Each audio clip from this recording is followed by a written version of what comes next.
এখন পর্যন্ত শিক্ষার্থীরা যেটি জানিয়েছেন যে আসলে তাদের এই মুভমেন্ট কিন্তু শুধু তাদের জন্য বিশ্বব্যাপী মুভমেন্ট হচ্ছে এবং তার অংশ হিসেবে কিন্তু বাংলাদেশের পক্ষ থেকেও তারা হচ্ছে এখানে আজকে সমবেত হয়েছেন এবং এখান থেকে তারা হচ্ছে সোহরাওয়ার্দী উদ্যানের দিকে মুভ করবে।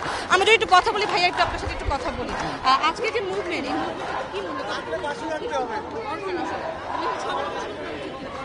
অবশ্যই উচিত। এটা হচ্ছে ফিলিস্তিনিদের পক্ষে আমরা মুসলমান হিসেবে দাঁড়াইছি, আমাদের অবশ্যই দাঁড়ানো উচিত প্রত্যেকটা মুসলিম হিসেবে। আর যেহেতু আরবরা কোনো কিছু করতেছে না, ওরা মরার মতো পড়ে আছে, আমাদের অবশ্যই এটার জন্য তাদের উপর চাপ প্রয়োগ করা উচিত। এটাই।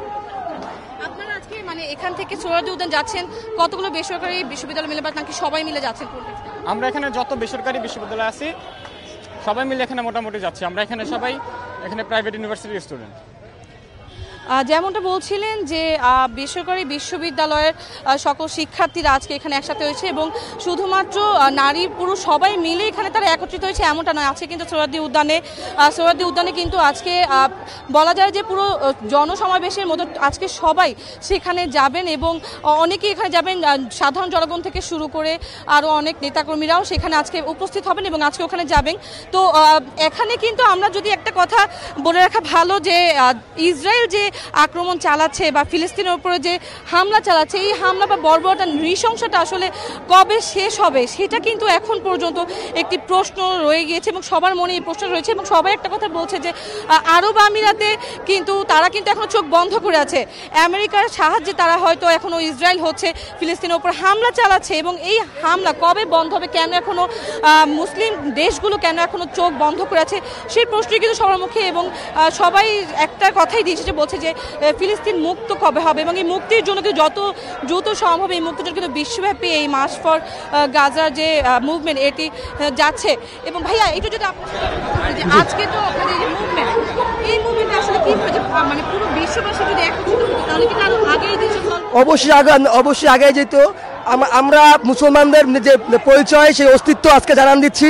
মুসলমানদের ভয় নাই, আমরা যেভাবে আমাদের নিজেদের মুসলমানদের ও মুমিনদের যে অস্তিত্ব সেটা টিকে যতই বিশ্বের পরাশক্তি যতই মিসাইল পড়ুক, যতই বোমা পড়ুক, যতই পারমাণবিক বোম পড়ুক, আমরা মুসলমানরা নিজেদের রাস্তা থেকে এক বিন্দু সরব না। আমরা বাংলাদেশি যারা ছাত্র জনতা আসছি, যারা ভাই বোনেরা প্যালেস্তাইনের যে ভাই বোনেদের যে উপর যে হত্যা চলছে তার প্রতিবাদে আজকে এবং যদি আগামীতে আরও দরকার হয় আমরা আবারও রাস্তা নামে প্রতিবাদ করব। আমরা ৭১ রক্ত দিয়ে ২৪ রক্ত দিচ্ছি এবং আমাদের যদি দরকার হয় মুসলমানদের পাশে দাঁড়ানোর জন্য নিজের রক্ত নিজের জান কুরবান করার জন্য আমি সেটা দিতেও রাজি। বাংলার ছাত্র সমাজ যুব সমাজ সেটা দিতে রাজি, এক পায়ে রাজি। It's no doubt. আমরা এই যে ইসরায়েল বলেন বা যে বড় বড় যারা পরাশক্তি পশ্চিমা দেশ আমেরিকা কানাডা যারা ইসরায়েল পক্ষ থেকে তাদের প্রতি আহ্বান করছে আর নয় যুদ্ধ, আমরা এবার শান্তি চাই। যদি যুদ্ধের মধ্যে যুদ্ধ করতে হয় আমাদের সাথে যুদ্ধ করেন, জীবনেও আপনার জয়লাভ করতে পারবেন না। আমাদের গায়ে যতটুকু শেষ রক্তবিন্দু যতটুকু আছে সেইটুকু দিয়ে আমরা আমাদের মুসলমানদের অস্তিত্ব টিকিয়ে আমরা জানান দিব যে আমরা ফিরে আসি, বারবার ফিরে আসি। তো যেমনটা বলছিলেন আসলে এই মার্চ ফর গাজা প্যালেস্টাইনের পক্ষে যে মুভমেন্ট, এই সোলিডারিটি মুভমেন্ট কিন্তু চলমান রয়েছে এবং যতদিন না পর্যন্ত ফিলিস্তিন মুক্ত হয় ততদিন পর্যন্ত কিন্তু এই মুভমেন্ট চলমান থাকার কথা জানিয়েছে অনেকে এবং তারা বলছেন যে এই মুভমেন্ট আসলে যত বেশি বিশ্বব্যাপী এটি সবাই সমবেত হবে তত বেশি আসলে একটা চান্স থাকবে যাতে ফিলিস্তিন যাতে মুক্ত হতে পারে।